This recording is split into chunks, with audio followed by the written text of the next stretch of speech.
अस्सलाम वालेकुम, मैं हूँ डॉक्टर फिजा खान और मैं हूँ पाकिस्तान दरपर्दा में। आज आपको दिखाएंगे गज़वा हिंद, एक नबवी बिशारत, एक नजरिया, एक ईमान का जुज़्व। पीटीआई की फौज से यकजहती और एपीसी की तजवीज़। भारतीय फौज का गैर कानूनी हिरासत में रखे गए पाकिस्तानियों को जाली इनकाउंटर में इस्तेमाल करने का मज़मूम मंसूबा।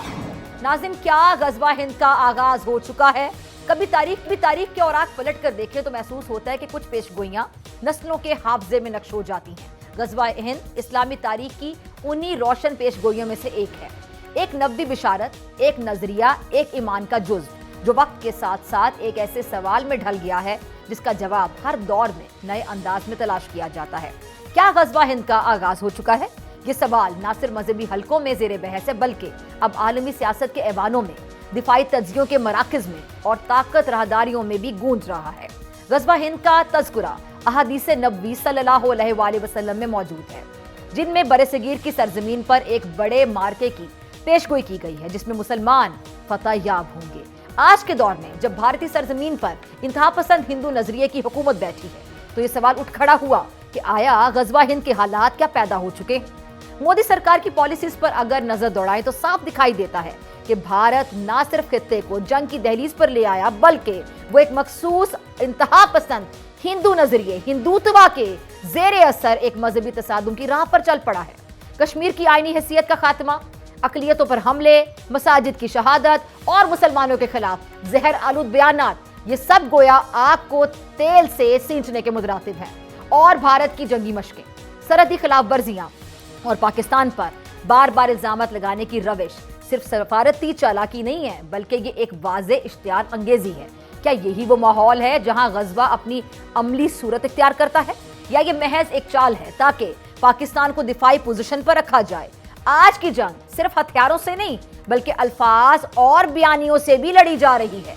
भारतीय मीडिया ने गज़वा हिंद के तस्वुर को बदनाम करने के लिए इसे दहशतगर्दी के बयानिए से जोड़ दिया है। जरा गौर कीजिए, हालांकि ये तस्वुर दरअसल मुसलमानों के लिए एक रूहानी बिशारत की हैसियत रखता है, ना कि किसी खुद साख्ता जहादी हमले की। और दूसरी जानिब पाकिस्तान की खामोशी और दिफाई सिफारतकारी को बाज हल्के कमजोरी से ताबीर करते हैं, जबकि हकीकत में ये सब्र का वो हथियार है जो वक्त आने पर बिजली बनकर गिरता है। एक तरफ वो आलमी सिफारती उसूलों के तहत अमन का दाई है, और दूसरी जानिब वो अपनी खुद मुख्तारी और नजरियाती असास का मुहाफिज भी है। पाकिस्तान की अफवाज, इंटेलिजेंस इदारे और अवाम सब किसी मुमकिना जंग के लिए ज़हनी और अमली तौर पर मुकम्मल तैयार है, मगर पहल का इरादा नहीं रखते। ये वही उसूल है जो बदर से करबला तक हर जंग में इस्लाम के साथ रहा। गज़वा हिंद का आगाज हो चुका है या फिर नहीं, इसका फैसला तारीख करेगी, लेकिन एक बात तय है, हिंदुस्तान ने वो तमाम अलामात इकट्ठी कर दी जो किसी बड़े टकराव की तरफ इशारा करती हैं। शायद गज़वा हिंद की शुरुआत तोपों से नहीं, बल्कि ज़बानों से, कलमों से और बयानियों से हो चुकी है।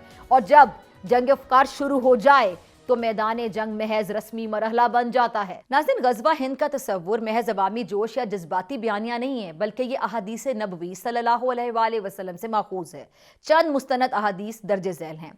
इमाम हाकिम ने हज़रत अबू हुरैरा रज़ियल्लाहु तआला अन्हु से रिवायत किया है कि नबी पाक सल्लल्लाहु अलैहि वसल्लम ने हमसे गज़वा हिंद के बारे में वादा फरमाया था, सो अगर मैं अबू हुरैरा शहीद हो गया तो बेहतरीन शहीदों में से हूँगा, और अगर वापस आ गया तो मैं आज़ाद अबू हुरैरा हूँगा। अच्छा, इसके साथ साथ मैं अगली हदीस भी आपके साथ शेयर करती हूँ। इमाम नसाई ने हज़रत अबू हुरैरा रज़ियल्लाहु तआला अन्हु से रिवायत किया कि नबी पाक सल्लल्लाहु अलैहि वसल्लम ने हमसे वादा फरमाया था कि मुसलमान हिंदुस्तान में जहाद करेंगे।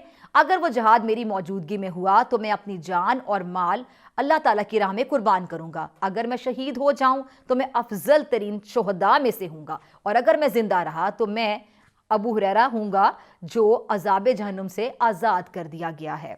आगे आपको बताती हूँ जी। इमाम नसाई और इमाम अहमद बिन हम्बल हज़रत सुबान रज़ा तआला, जो कि रसूलुल्लाह सल्लल्लाहु अलैहि वसल्लम के ग़ुलाम थे, उनसे रिवायत करते हैं कि नबी पाक सल्लल्लाहु अलैहि वसल्लम ने फरमाया कि मेरी उम्मत के दो गिरोहों को अल्लाह ताला दोज़ख के अजाब से बचाएगा। उनमें से एक हिंदुस्तान में जहाद करेगा और दूसरा हज़रत ईसा अलैहिस्सलाम के साथ होगा। आगे चलते हैं। गज़वा हिंद जो है नाज़रीन, वो आखिरी ज़माने तक जारी रहेगा। جیسا کہ کنز العمال میں ایک روایت ہے جسے امام بخاری کے استاد امام نعیم نے اپنی کتاب الفتن میں بھی نقل فرمایا ہے. حضرت ابو ہریرہ سے روایت ہے کہ رسول اللہ صلی اللہ علیہ وآلہ وسلم نے فرمایا، اور آپ نے ہندوستان کا ذکر کیا کہ تمہارا ایک لشکر ہندوستان پر حملہ کرے گا، اللہ انہیں فتح دے گا، یہاں تک کہ ان کے بادشاہوں کو بیڑیوں میں جکڑ کر لائیں گے، اللہ تعالیٰ ان کے گناہ بخشے. جب وہ واپس لوٹیں گے تو ابن مریم علیہ السلام کو شام میں پائیں گے. اچھا جی، حضرت ابو ہریرہ نے فرمایا کہ اگر میں نے وہ غزوہ پایا تو اپنا نیا اور پرانا سب مال بیچ دوں گا اور اس میں شرکت کروں گا. جب اللہ تعالیٰ نے ہمیں فتح عطا کر دی اور ہم واپس پلٹ آئے تو میں ایک آزاد ابو ہریرہ ہوں گا جو ملک شام میں اس شان سے آئے گا کہ وہاں عیسیٰ ابن مریم کو پائے گا. یا رسول اللہ صلی اللہ علیہ وآلہ وسلم، اس وقت میری شدید خواہش یہ ہوگی کہ میں ان کے پاس پہنچ کر انہیں بتاؤں کہ میں آپ صلی اللہ علیہ وآلہ وسلم کا صحابی ہوں. راوی کا بیان ہے کہ نبی پاک صلی اللہ علیہ وسلم مسکرا پڑے اور ہنس کر فرمایا کہ بہت مشکل، بہت مشکل. اچھا ناظرین، آگے چلتے ہیں. یہ جو احادیث ہیں یہ اس بات کی طرف اشارہ کرتے ہیں کہ بر صغیر میں ایک عظیم جنگ ہوگی اور اس میں شرکت کرنے والوں کو اللہ کی خاص نصرت حاصل ہوگی. اب بات کرتے ہیں تاریخی تناظر میں کہ کیا ماضی میں غزوہ ہند ہوا؟ اسلامی تاریخ کے کئی ادوار میں اس پیش گوئی کو مختلف آپ کہہ لیں کہ ادوار میں نافذ کرنے کی کوشش کی گئی. محمود غزنوی جس نے سومناتھ جیسے مندروں کو فتح کیا اور کئی مورخین نے اسے غزوہ ہند سے تعبیر کیا ہے. بابر اور اکبر کے حد میں جو جنگ و فتح ضرور تھی لیکن اس میں دین کا رنگ مان پڑ گیا، اس لیے اکثر علماء ان فتوحات کو غزوہ ہند کے مصداق نہیں مانتے ہیں. اچھا، احمد شاہ ابدالی کی پانی پت کی جو تیسری لڑائی ہے اس کو بعض علماء نے غزوہ ہند کی ایک جھلک قرار دیا ہے، لیکن ان سب واقعات کے باوجود غزوہ ہند کی وہ علامات پوری نہیں ہو سکیں جن کا ذکر احادیث میں ہے. اچھا، فتح کے بعد بیت المقدس کی طرف واپسی یا دشمن کے بادشاہوں کو زنجیروں میں قید کرنا؟ اب یہ سوال ہے کہ کیا مودی کی قیادت پہ بھارت کا موجودہ ہندوتوا جو ایجنڈا ہے اور پاکستان کے خلاف مسلسل اشتعال انگیزی وہ ماحول بنا چکی ہے جس میں واقعی غزوہ ہند کا آغاز ہو سکتا ہے یا ہو چکا ہے؟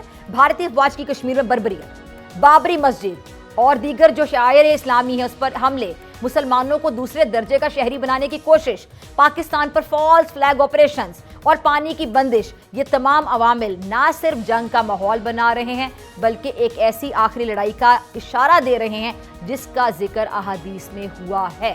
جدید بھارت اور غزوہ ہند کیا اب وقت واقعی آ چکا ہے؟ اور موجودہ بھارت جس انداز سے مسلمانوں اور پاکستان اور اسلام کے خلاف صف آ رہا ہے، سازشیں کر رہا ہے، وہ خود ایک جنگی ماحول کی عکاسی کرتا ہے. ہندوتوا ایجنڈا، بابری مسجد کی جو شہادت ہے، گجرات کا قتل عام، شہریت قانون اور دیگر قوانین مسلمانوں کو دیوار سے لگا رہے ہیں.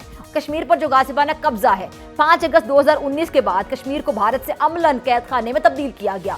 مسلمانوں کی نسل کشی، میڈیا پہ بندش اور انسانی حقوق کی پامالی عام ہے، اور پاکستان پر فالس فلیگ حملے اور اب آبی جارحیت، پلوامہ حملہ، اڑی حملہ جیسے واقعات میں بھارت کی اپنی سازشیں شامل ہیں.